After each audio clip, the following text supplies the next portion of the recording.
சர்வ புகழும் ஏகவல்லோன் அல்லாஹ் ஒருவனுக்கே உரித்தாவதாக. ஈருலகத் தலைவர் எம்பெருமானார் முஹம்மதுர் ரசூலுல்லாஹி ஸல்லல்லாஹு அலைஹி வஸல்லம் அன்னவர்கள் மீது, அன்னவர்களின் வழிவாழ்ந்த உத்தம சத்திய சஹாபாக்கள், தாபியீன்கள், தபஉ தாபியீன்கள், நாதாக்கள், சுஹதாக்கள், நல்லவர்கள்,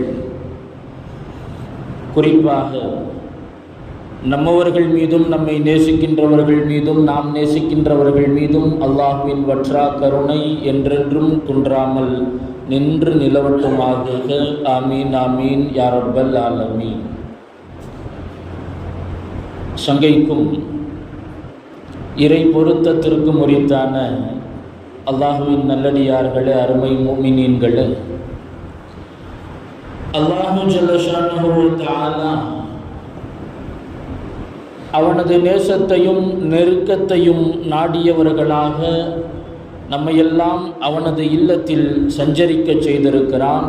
இந்த உலகத்தில் உறவுகளாகவும் நட்புகளாகவும் நம்மை ஒன்று சேர்த்தது போல நாளை உயரிய சுவனபதியில் உத்தம நபி ஸல்லல்லாஹு அலைஹி வஸல்லம் அவர்களோடு நம்மை, நம் பெற்றோர், மனைவி, மக்கள், உற்றார், உறவுகள், சுற்றத்தார் அனைவரையும் வல்ல ரஹ்மான் ஒன்று சேர்த்து நல்லருள் பாலிப்பானாக என்ற நல்ல துஆவோடு என்னுடைய வார்த்தைகளை தொடருகிறேன். அன்பிற்கினியவர்களே, அல்லாஹு ஜல்ல ஷானஹு வ தஆலா அவன்தான் முழு உலகத்தையும் படைத்தான். வானத்தை படைத்தான், பூமியை படைத்தான், வானம் பூமி இரண்டுக்கும் மத்தியில் உள்ள அனைத்தையும் படைத்தான். நம் கண்ணுக்கு தென்படுகிறவற்றையும் அல்லாஹ்தான் படைத்தான். நாம் காணாத எத்தனையோ படைப்புகள் உண்டு, அத்தனையையும் அல்லாஹ்தான் படைத்தான். அனைத்தையும் படைத்தவன் அல்லாஹ். அந்த வகையில் அல்லாஹ் சொல்லுகிறான், அல்லாஹ் சொல்லுவதாக நபி ஸல்லல்லாஹு அலைஹி வஸல்லம் அவர்கள் ஹதீஸுல் குதுஸியிலே சொல்லுகிறார்கள், வஅனத்தஹ்ரு, நான் தான் காலத்தை படைத்தேன். காலத்தை படைத்தவனும் அல்லாஹ் தான். காலத்தையும் நேரமும், காலமும் நேரமும் அல்லாஹ்வினுடைய படைப்பு. அந்த காலங்களை நாம் பலவிதமாக வகுத்து வைத்திருக்கிறோம். வருடங்களாக, மாதங்களாக, வாரங்களாக, நாட்களாக, மணிகளாக, நிமிடங்களாக, வினாடிகளாக, பலவிதமாக அந்த நேரத்தையும் காலத்தையும் நாம் பிரித்து வைத்திருக்கிறோம், வகுத்து வைத்திருக்கிறோம். அந்த காலத்தை படைத்தவன் அல்லாஹ். காலமும் அல்லாஹ்வினுடைய படைப்பு. அல்லாஹ் ரப்புல் ஆலமீன் அல் குர்ஆனிலே சொல்லுவான், இன்ன இத்தத்த ஷுஹூரி இன்தல்லாஹி 12 ஷஹ்ரன் ஃபீ கிதாபில்லாஹ். ஒரு வருடம் என்பது 12 மாதங்கள். இது அல்லாஹ்வுடைய ஏட்டில் முடிவான விஷயம். இது அல்லாஹ்வுடைய ஏட்டிலேயே இது தீர்மானிக்கப்பட்டது. அல்லாஹ்வுடைய தீர்வு. வருடம் என்பது 12 மாதங்கள். அது நாமாக ஏற்படுத்தியது அல்ல. இந்த வருடங்கள், ஒரு வருடம் என்பது பருவ காலங்களாகவும் பிரிந்திருக்கிறது, வகைப்பட்டிருக்கிறது. கோடை காலமாக, குளிர்காலமாக, மழை காலமாக, இலையுதிர் காலமாக, பருவங்களாகவும் இந்த காலத்தை அல்லாஹ் அமைத்திருக்கிறான், ஏற்படுத்தி இருக்கிறான். காரணம், இந்த உலகத்தில் மனிதன் வாழ வேண்டுமேயானால், மனிதன் மட்டுமல்ல, இந்த உலகத்திலே உள்ள எல்லா ஜீவராசிகளுக்கும் இந்த உலகத்திலே வாழ வேண்டுமேயானால் இந்த பருவ காலங்கள் அந்த உயிரினங்களுக்கான ஜீவாதாரம், வாழ்வாதாரம். நாம் இந்த உலகத்திலே வாழ வேண்டுமேயானால் நமக்கு வெப்பம் தேவை. இந்த உலகத்திலே நாம் வாழ வேண்டுமேயானால் நமக்கு மழை தேவை, குளிர் தேவை. இந்த பருவ காலங்களை அல்லாஹ் நமக்காக வேண்டி ஏற்படுத்தி வைத்திருக்கிறார். அந்த வகையில் நாம் குளிர்காலத்தை நாம் அடைந்திருக்கிறோம். மிக சமீபத்தில் நாம் நெருங்கிவிட்டோம். சன்னமாக குளிர் அதிகரித்து வருவதை நாம் உணராமல் இருந்திருக்க முடியாது. அல்லாஹ் ரப்பல் ஆலமீன் அல் குர்ஆனிலே சொல்லுகிறான், வல்லாஹு ஜஅல லக்கும் மிம்மா ஹலக லிலாலா. அல்லாஹு தஆலா படைத்த ஏராளமான படைப்புகளில் உங்களுக்கு நிழல் தரக்கூடிய படைப்புகளையும் அல்லாஹ் படைத்திருக்கிறான். வஜஅல லக்கும் மினல் ஜிபாலி அக்னானா, மலைகளிலும் கூட உங்களுக்கு உங்களை பாதுகாக்கக்கூடிய வசிப்பிடங்களை, குகைகளை அல்லாஹ் ஆக்கினான். வஜஅல லக்கும் சராபீல தகீக்குமுல் ஹர், உங்களுக்கு வெப்பத்திலிருந்து உங்களை பாதுகாக்கக்கூடிய நிழற்குடைகளை அல்லாஹ் உங்களுக்கு ஆக்கினான். வெப்பத்திலிருந்து உங்களை பாதுகாக்கக்கூடிய நிழற்குடைகள், அது வீடுகளாக இருக்கலாம், நிழற்குடைகளாக இருக்கலாம். உங்களை பாதுகாப்பதற்காக வேண்டி அல்லாஹ் இப்படிப்பட்ட படைப்புகளையும் அல்லாஹ் படைத்திருக்கிறான். வெப்பத்திலிருந்து நம்மை பாதுகாக்கிற, குளிரிலிருந்து நம்மை பாதுகாக்கிற அனைத்து படைப்புகளையும் அல்லாஹ் நமக்காக படைத்ததாக அல்லாஹ் சொல்லுகிறான். அன்பிற்கினியவர்களே, கோடையும் அல்லாஹுவின் ஏற்பாடுதான், குளிரும் அல்லாஹுவின் ஏற்பாடுதான். இந்த கோடையாக இருந்தாலும் குளிராக இருந்தாலும் நாம் கடைபிடிக்க வேண்டிய சில ஒழுங்குமுறைகளும் நாம் மேற்கொள்ள வேண்டிய சில நடவடிக்கைகளும் நமக்கு அவசியமானதாக இருக்கிறது. நம்முடைய ஆரோக்கியத்திற்காக, நம்ம ஆரோக்கியத்தை பேணுவதற்காக வேண்டி நாம் சில விஷயங்களை கவனமேற்க வேண்டிய கடமை நமக்கு இருக்கிறது. அதற்கு முன்னால் குளிர்காலம் வந்துவிட்டாலே நம்முடைய முன்னோர்களினுடைய நிலைப்பாடு எப்படி இருந்தது என்பதை நாம் கொஞ்சம் சீர்தூக்கி பார்க்க கடமைப்பட்டிருக்கிறோம். இன்னைக்கு குளிர்காலம் வந்துட்டாலே ஒரு விதமான சுணக்கத்தை ஏற்படுத்தும். ரொம்ப சோம்பலாகவே இருக்கும், எந்த வேலையும் ஓடாது, நல்லா தூங்குனா நல்லா இருக்குமே அப்படின்னு தோணும். குளிர்காலம் நமக்கு தருகிற உணர்வுகள் இதுவெல்லாம் சுணக்கத்தை தரும். ஆனால் நம்முடைய முன்னோர்கள் குளிர்காலம் வந்துவிட்டால் அதை குதூகலமாக அவர்கள் அனுபவிப்பார்கள். குளிரை அல்ல, குளிர்காலத்திலே அவர்கள் இபாதத்தில் ஈடுபடுவதற்கு ஆசைப்படுவார்கள், ஆர்வம் கொள்வார்கள். குளிர்காலம் வந்துவிட்டால் அவ்வளவு சந்தோஷப்படுவார்கள். காரணம், பொதுவாக குளிர்காலத்தில் இரவு மிக நீண்டிருக்கும், பகல் சுருக்கமாக இருக்கும். கோடை காலத்தில் பகல் நீண்டு இருக்கும். சில நேரத்தில் எல்லாம் கோடை காலத்தில் எல்லாம் நோன்பு வந்தப்போ சாயங்காலத்துக்கு மேலே ஆயிடுச்சுன்னு சொன்னால் கண்ணும் வாச்சும் ஒரே மாதிரியே ஒன்றோடு ஒன்று பின்னி பிணைந்து பிரியாமலேயே இருக்கும். இன்னுமா மணி 5, இப்போத்தான் 5:10, ரொம்ப நேரம் முன்னாடி பார்த்தா மாதிரி இருந்துச்சு 5:15, இப்போத்தான் 5:20. ஏன்னா அவ்வளவு வாட்டம், ரொம்ப நேரம் இருக்கிற மாதிரி இருக்கும் கோடை காலத்தில். கோடை காலத்தில் பகல் நீண்டிருக்கும், குளிர்காலத்தில் இரவு நீண்டிருக்கும். குளிர்காலத்தில் இரவு நீண்டிருக்கிறதுனால நம்முடைய முன்னோர்கள் எல்லாம் மகிழ்ச்சியோடு இரவு நேரங்களிலே தஹஜ்ஜுதுடைய தொழுகையாக இருக்கட்டும், நஃபிலான இபாதத்துகளிலே ஈடுபடுவதற்கு அதை பயன்படுத்திக் கொள்வார்கள். உமர் ரலியல்லாஹு அன்ஹு அவர்கள் சொல்லுகிறார்கள், அஷ்ஷிதாஉ கனீமத்துல் ஆபிதி, குளிர்காலம் என்பது வணக்கசாலிகளுக்கான மிகப்பெரிய பொக்கிஷ வரம். அது குளிர்காலம் வணக்கசாலிகளுக்கு கிடைத்த, அல்லாஹுவை வணங்கக்கூடியவர்களுக்கு கிடைத்த வரப்பிரசாதம், அது ஒரு பாக்கியம் அது என்கிறார்கள் உமரே ஃபாரூக் ரலியல்லாஹு அன்ஹு. இப்னு மஸ்ஊத் ரலியல்லாஹு அன்ஹு அவங்க குளிர்காலம் வந்துவிட்டால் சொல்லுவார்களாம், மர்ஹபம் பிஷ்ஷிதா, குளிர்காலமே வருக வருக. குளிர்காலத்தை வரவேற்பார்களாம். இது என்ன சாதாரண மாதமா, சாதாரண காலமா? தன்சிலு ஃபீஹி ரஹ்ம அல் பரக்கா, இந்த மாதத்தில் அல்லாஹ்வுடைய பரக்கத்து இறங்குகிறது. வயதூலு ஃபீஹில் லைல் லில் கியாம், இந்த பருவ காலத்தில் இரவு நின்று வணங்குவதற்காக வேண்டி இரவு நீண்டு கொண்டே போகிறது. வயக்சுரு ஃபீஹின் நஹார் லிஸ்ஸியாம், இந்த காலத்தில் பகல் சுருக்கமாக இருக்கிறது, நோன்பு வைப்பதற்கு மிக பொருத்தமாகவும் இலகுவாகவும் இருக்கும். இவ்வளவு நன்மைகளை தருகிற காலம் இந்த குளிர்காலம் என்று நம்முடைய முன்னோர்கள், சஹாபாக்கள், இமாம்கள் குதூகலமாக மகிழ்ச்சியோடு அந்த காலத்தை, பருவ காலத்தை வரவேற்பார்கள் என்பதை வரலாற்றிலே நாம் பார்க்கிறோம். அருமையானவர்களே, நாம் குளிர்காலம் வந்துருச்சு அப்படின்னு சொன்னால் சில நேரத்தில் நாம் என்ன செஞ்சிருவோம், அந்த சுணக்கம் நமக்கு ஏற்படுத்துகிற உணர்வு.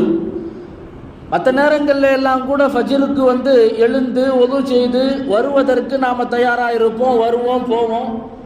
ஆனால் குளிர்காலத்தில் ஃபஜ்ரை கொஞ்சம் ஓரமாக தள்ளி வைக்கிற, ரொம்ப குளிராக இருக்குது பார்த்துக்கிருவோம், ஃபஜ்ரை ஒதுக்கி வைக்கிற, தொழுகையை கூட நாம் தள்ளி வைக்கக்கூடிய சூழலில் நாம் இருக்கிறோம் என்பதை நாம் கவனப்படுத்திக் கொள்ள வேண்டும்.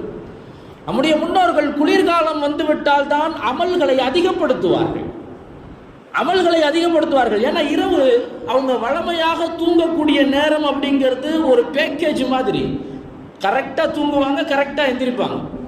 இன்னைக்கு தான் நம்மள்ட்ட அந்த தூங்குவதற்கும் எழுவதற்குமான நேர நிர்ணயம் என்பது இல்லாமல் நினைத்த நேரத்தில் உறக்கம், நினைத்த நேரத்தில் விழிப்பு என்பதாக மாறி போய்விட்டது. ஆனால் முன்னோர்களிடத்தில் இருந்த வழக்கம், கரெக்டாக பேட்டரி போட்ட மாதிரி தூக்கம் வந்துடும், கரெக்டாக விழிப்பு வரும். இரவு நீண்டு செல்கிற போது சீக்கிரமாகவே அவங்க எந்திரிச்சிடுறாங்க. இன்னும் இரவு மிச்சம் இருக்கிற நேரத்தை நாம் எப்படி செலவு செய்யலாம், எதிலே பயன்படுத்தலாம் என்று திட்டமிடுகிறார்கள். தொழலாம், திலாவத்துல் குர்ஆன், குர்ஆனை ஓதலாம். இருக்கிற நேரத்தில் நாம் எப்படி நன்மையை சேகரிக்கலாம், எப்படி அதை பயன்படுத்தலாம். ஒரு சுற்றுலாவுக்கு நாம் போயிருக்கிறோம் அப்படின்னு சொன்னால் நமக்கு ரிட்டர்ன் ட்ரெயின் இன்னும் ஒரு 6 மணி நேரம் இருக்குது அப்படின்னு சொன்னால் நாம் என்ன செய்வோம், அதுக்குள்ளே எந்த பிளேஸுக்கு நம்ம போயிட்டு வந்துட முடியும் பிளான் பண்ணுவோம். இருக்கிற நேரத்தை நாம் எப்படி பயன்படுத்தலாம், புதுசாக ஒரு இடத்த நாம் அதுக்குள்ளே பார்த்துட்டு ட்ரெயினுக்கு வந்துட முடியுமா? குதூகலத்திற்கும் உல்லாசத்திற்கும் நாம் திட்டமிடுவது போல வணக்கத்திற்கும் இபாதத்திற்கும் நம்முடைய முன்னோர்கள் நேரங்களை வகுத்து திட்டமிட்டு இருக்கிறார்கள். இருக்கிற நேரத்தை நாம் எப்படி செலவு செய்யலாம், எப்படி பயன்படுத்தலாம்? அருமையானவர்களே, இரவு நீளமாக இருக்கிற போது தஹஜ்ஜுதினுடைய தொழுகைக்கு அவ்வளவு முக்கியத்துவம், அவ்வளவு ஈடுபாடு காட்டி இருக்கிறார்கள். நஃபிலான வணக்கங்கள் விழித்த நிலையில், விழித்தாய்ச்சி அப்படின்னு சொன்னா திலாவத்துல் குர்ஆன், குர்ஆனை ஓதுவது, அதிகமாக கிடைக்கிற நேரங்களில் இயன்ற நன்மைகளை அமல்களை செய்து கொள்வதிலே ஆசைப்படக்கூடியவர்களாக இருந்திருக்கிறார்கள். ஆனால் குளிர்காலத்தில் நாம் சுணங்கக்கூடியவர்களாக இருக்கிறோம். இது விஷயத்தில் நாம் கவனம் ஏற்க வேண்டிய அவசியம் நமக்கு இருக்கிறது. நம்ம சிந்தனை எல்லாம் எப்படி போயிடும் அப்படின்னு சொன்னா, கடுமையான குளிரா இருக்குது, இப்போ போய் எப்படி நாம தண்ணியில கை வைக்கிறது, ஃபஜ்ருக்கு போகணும் அப்படின்னு சொன்னா ஒது செய்யணும், அவ்வளோ ஜில்லுன்னு ஐஸ் மாதிரி இருக்குது தண்ணி, எப்படி போய் தண்ணியில கை வைக்கிறது, இப்படியான ஒரு எண்ணம் வருங்கிறதுனால தான் நபி ஸல்லல்லாஹு அலைஹி வஸல்லம் அவர்கள் சொன்னார்கள், அலா அதுல்லுக்கும் அலாமா யம்ஹுல்லாஹு பிஹி அல் ஹதாயா வ யர்ஃபஉ பிஹி அத்-தரஜாத். நான் சில அமல்களை உங்களுக்கு நான் சொல்லித் தருகிறேன், அந்த அமல்களை நீங்கள் கடைபிடித்தால் உங்களுடைய பாவங்களை எல்லாம் அல்லாஹ் மன்னிப்பான், உங்களுக்கு மறுமையில் நிறைய அந்தஸ்துகளை அல்லாஹ் தருவான், உயர்ந்த அந்தஸ்துகளை அல்லாஹ் தருவான். அப்படிப்பட்ட சில அமல்களை நான் உங்களுக்கு சொல்லித்தரவா அப்படின்னு கேட்டாங்க. சஹாபாக்கள் சொன்னாங்க, பலா யா ரசூலல்லாஹ், அல்லாஹ்வுடைய தூதர் அவர்களே, அதை எங்களுக்கு சொல்லிக் கொடுங்கள். அமல்களை கேட்பதில், தெரிந்து கொள்வதில் அவ்வளவு ஆர்வம் சஹாபாக்களுக்கு. சொல்லிக் கொடுங்கள் யா ரசூலல்லாஹ். நபி ஸல்லல்லாஹு அலைஹி வஸல்லம் அவர்கள் முதலில் சொன்ன செய்தியே இதுதான், இஸ்பாகுல் வுதுஇ அலல் மகாரிஹ். மிக கடினமான காலத்திலும் மிக கஷ்டமான நேரத்திலும் உதுவை முழுமையாக பரிபூரணமாக செய்வது, உதுவை பரிபூரணமாக செய்வது. ஏன்னா கடுமையான குளிர் அப்படிங்கிறதுனால சும்மா லேசா அப்படியே தண்ணியை தொட்டு வச்சுட்டு வந்துடக்கூடாதுங்கிறதுக்காக நபி ஸல்லல்லாஹு அலைஹி வஸல்லம் அவர்கள் சொன்னார்கள், கஷ்டமான நேரத்தில், கடுமையான குளிர் அந்த நேரத்திலும் உதுவை பரிபூரணமாக செய்வது நம்முடைய பாவங்கள் மன்னிப்பதற்கும் மன்னிக்கப்படுவதற்கும் நமக்கு அந்தஸ்து உயர்த்தப்படுவதற்கும் காரணம் என்றார்கள். இரண்டாவது, வகஸ்ரத்துல் ஹுதா இலல் மசாஜித், பள்ளிவாசல்களின் பக்கம் அதிகமான எட்டுக்களை எடுத்து வைத்து நடப்பது, இதுவும் நம்முடைய பாவங்கள் மன்னிக்கவும் அந்தஸ்து உயர்த்தப்படுவதற்கும் காரணம் என்றார்கள்.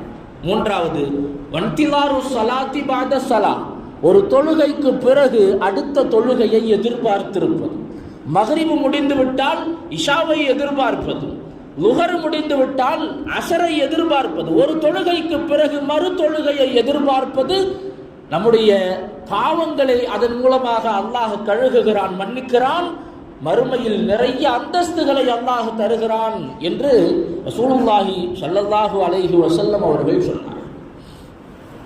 அருமையானவர்களே, இந்த குளிர்காலத்தை நாம் நமக்கான பாக்கியமாக கருதி அதை மிகச்சரியாக நன்மையான காரியங்களில் எப்படி அதை பயன்படுத்த முடியும் என்பதற்கான திட்டமிடலை நாம் வகுத்துக் கொள்ள வேண்டும். ஒழு செய்கிறதுக்கெல்லாம் இன்னைக்கு நாம் கஷ்டப்பட வேண்டியது இல்லை.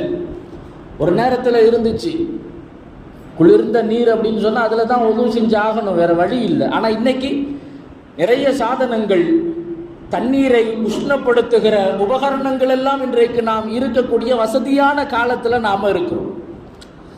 அம்ர் இப்னுல் ஆஸ் ரலியல்லாஹு அன்ஹு அவங்க சஹாபி, அம்ர் இப்னுல் ஆஸ் ரலியல்லாஹு அன்ஹு ஜாத்து சலாசில் என்ற போருக்கு போயிருந்தாங்க.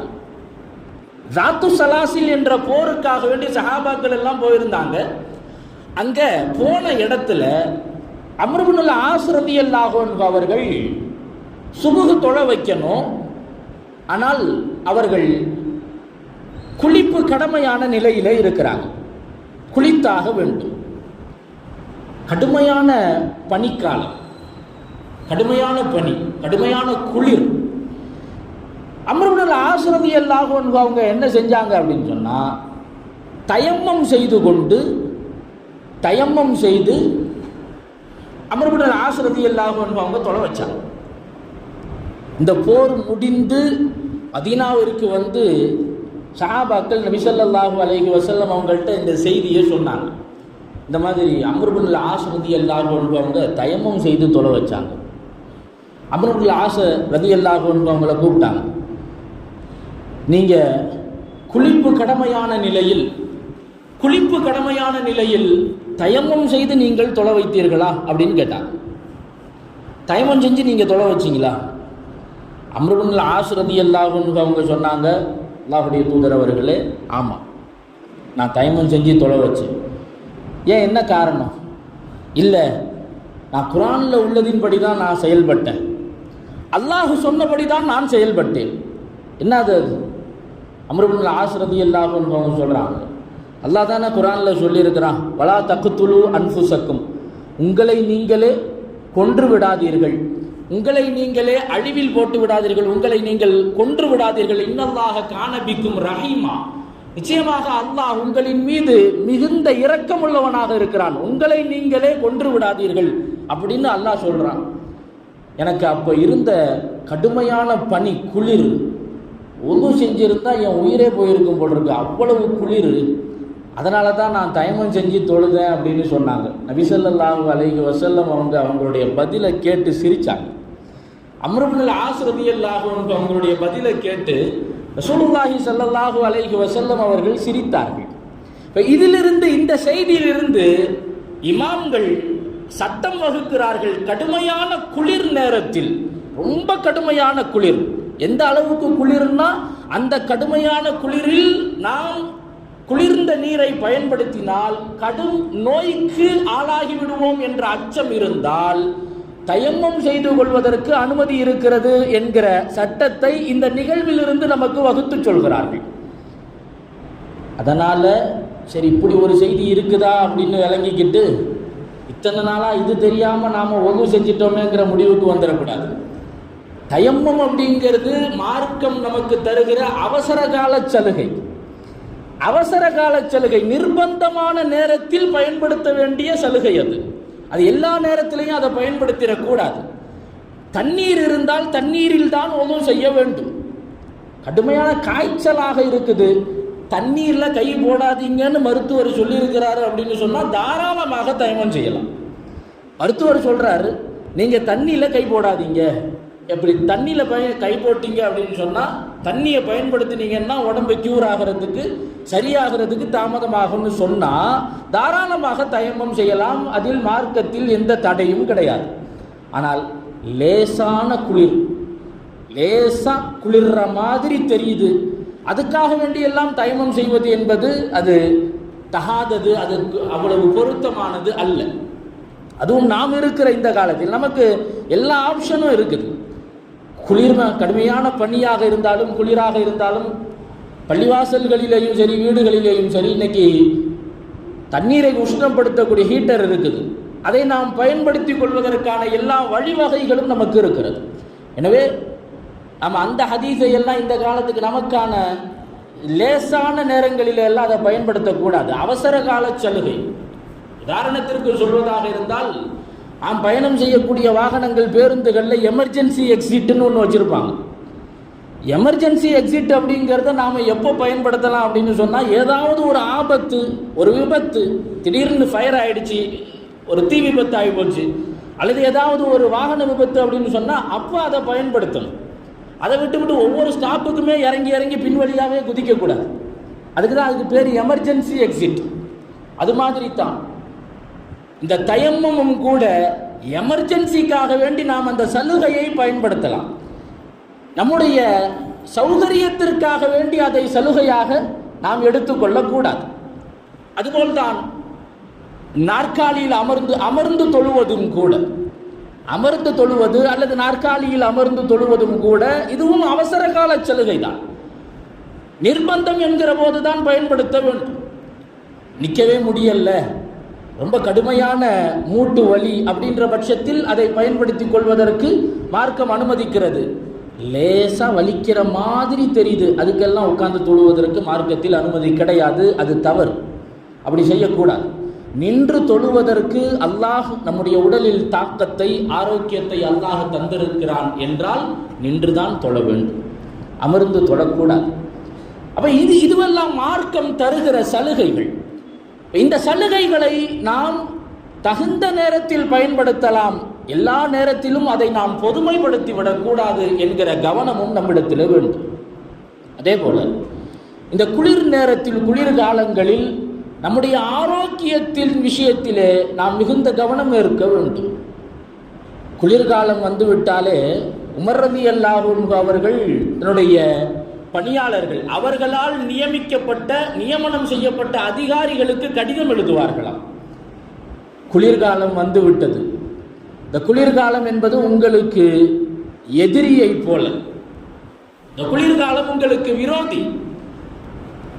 எனவே நீங்கள் அதிலிருந்து உங்களை தற்காத்துக் கொள்வதற்கான முழு தயாரிப்போடு நீங்கள் இருந்து கொள்ளுங்கள். உள் ஆடைகள், வெளி ஆடைகள், ஸ்வெட்டரு, இந்த குளிரிலிருந்து தற்காத்துக் கொள்வதற்கான ஆடைகளை எல்லாம் நீங்கள் பயன்படுத்தி கொள்ளுங்கள். காரணம், இந்த குளிரும் பனி என்பது அதன் மூலமாக ஏற்படக்கூடிய பாதிப்பு மிக சீக்கிரமாக நம்மிடத்திலே வரும், ஆனால் நம்மை விட்டு மிக தாமதமாகவே செல்லும் என்று சொல்வார்கள். கடிதம் எழுதுவாங்களாம் உமர் ரலியல்லாஹு அன்ஹு. அதனால தான் இன்றைக்கும் நாம் சொல்கிறோம், சளி, இந்த ஜலதோஷம் எல்லாம் ஏற்பட்டுருச்சு அப்படின்னு சொன்னால் மருந்து மாத்திரை சாப்பிட்டா ஒரு வாரத்தில் சரியாக போயிடும், சாப்பிடலன்னா 7 நாளில் சரியாக போயிடும். என்னதான் மருந்து எடுத்தாலும் அது எப்போ நம்மளை விட்டு போகணும்னு நினைக்குதோ அப்போ தான் போகும். உமர் ரலியல்லாஹு அன்ஹு அவங்க சொல்கிறாங்க, அதன் மூலமாக ஏற்படக்கூடிய பாதிப்பு என்பது மிக விரைவாக வரும், ஆனால் நம்மிடமிருந்து அது விடைபெறுவது மிக தாமதமாகும். எனவே உங்களை தற்காத்துக் கொள்வதற்கான முழு தயாரிப்போடு நீங்கள் இருந்து கொள்ளுங்கள் என்று உமர் ரலியல்லாஹு அன்ஹு அவர்கள் வசியத்து செய்து கடிதம் எழுதுவார்களாம். அதே போல இந்த காலத்தில் நம்முடைய ஆரோக்கியத்தின் விஷயத்தில் மிகுந்த கவனம் வேண்டும். சிலருக்கு வீசிங் ப்ராப்ளம் இருக்கலாம், இந்த மூச்சு திணறல், இது போன்ற மருத்துவ ரீதியான காரணங்கள் இருக்கிற போது அவர்கள் இந்த காலத்தில் எப்படி இருக்க வேண்டும், மருத்துவரினுடைய முழுமையான அந்த ஆலோசனைகளின்படி நடக்க வேண்டியது நம் மீதான கடமை. காரணம், நம்முடைய ஆரோக்கியத்தை பேணுவது என்பது நம் மீதான கடமை. நம்மை ஆரோக்கியமாகவே தகையமைத்துக் கொள்வது நம் மீதான கடமையாக இருக்கிறது. இந்த நேரத்திலையும் பரவாயில்ல, அதெல்லாம் பிரச்சனை இல்லை அப்படின்ட்டு குளிர்ந்த நீரை பயன்படுத்துவது ஒன்றும் செய்யறதுக்கு தானே அப்படின்னு, அது அப்படி மார்க்கம் சொல்லலை. மிகுந்த சிரமத்தோடு வணக்கத்தில் ஈடுபடணும் அப்படின்னு சொல்லலை. வெப்பமான உஷ்ணமான நீரை பயன்படுத்தி கொள்வது, காதுகளை அடைத்து கொள்வது, வீசிங் உள்ளவங்க இந்த மூக்கிலை மாஸ்க் போன்ற உபகரணங்களை பயன்படுத்தி இந்த பருவ காலத்தில் நம்முடைய ஆரோக்கியத்தை எந்த அளவிற்கு நாம் பேணிக் கொள்ள வேண்டுமோ அது விஷயத்தில் மிகுந்த கவனம் நம்மிடத்தில் இருக்க வேண்டும்.